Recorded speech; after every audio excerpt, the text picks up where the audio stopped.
അതിപ്പം ഓരോ വ്യക്തികളിലും നേരത്തെ പറഞ്ഞ മാതിരി ഓരോ വ്യക്തികളിലും ഓരോ ആൾക്കാരുടെ മാനസികാവസ്ഥ വ്യത്യാസമായിരിക്കും. ചിലവർക്ക് ചെറിയൊരു ഒരു വഴക്ക് പറയുന്നത് താങ്ങാൻ പറ്റുന്ന ഇതായിരിക്കും. ചിലവർക്ക് നമ്മളൊരു വഴക്ക് പറഞ്ഞാൽ അത് താങ്ങാൻ പറ്റുന്നതിൻ്റെ അളവ് വ്യത്യാസമായിരിക്കും. ഇപ്പം സിംഗിൾ ഇവൻ്റ് ആയിട്ടുള്ളതാണെങ്കിലും ഇപ്പം സിംഗിൾ ഇവൻ്റ് ട്രോമ എന്ന് പറയുമ്പോൾ ഫോർ എക്സാമ്പിൾ കാർ ആക്സിഡൻറ്റ് അല്ലെങ്കിൽ ഒരു വയലൻസ് വിറ്റ്നസ് ചെയ്തത് ചിലപ്പം ഈ ഒരു വ്യക്തിക്ക് ഇപ്പോൾ പറഞ്ഞ രണ്ട് വ്യക്തികളെ എടുക്കുകയാണെങ്കിൽ നമ്മളൊരു കാർ ആക്സിഡൻറ്റ് മീറ്റ് ചെയ്ത ഒരു വ്യക്തിയാണെങ്കിൽ അവർക്കത് ചിലപ്പം അത് ട്രോമയായിട്ട് മാറി കാണില്ലായിരിക്കും. അവർക്കത് ഒരു 1-2 ആഴ്ചത്തേക്ക് ഒരു ബുദ്ധിമുട്ടുണ്ടാവും. ലേറ്റർ ഓൺ അവരവരുടെ ഫ്രണ്ട്സിനോടൊക്കെ സംസാരിച്ച് അതിൽ നിന്ന് രക്ഷപ്പെട്ട് കാണും.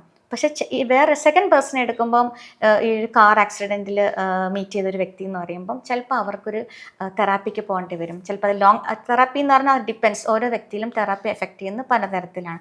ചിലപ്പം ചിലർക്കൊരു 3 സിറ്റിങ് കൊണ്ട് തന്നെ അവർക്ക് ആ പ്രശ്നങ്ങളൊന്ന് ഓവർകം ചെയ്യാൻ പറ്റും. ചിലർക്കൊരു 7-8 സിറ്റിങ് വേണ്ടി വരും. അപ്പോൾ അത് പറഞ്ഞു വരുന്നതെന്ന് വെച്ചാൽ ഓരോ ആൾക്കാരിലും എല്ലാവരുടെയും മാനസികാവസ്ഥ പലതരത്തിലാണ്.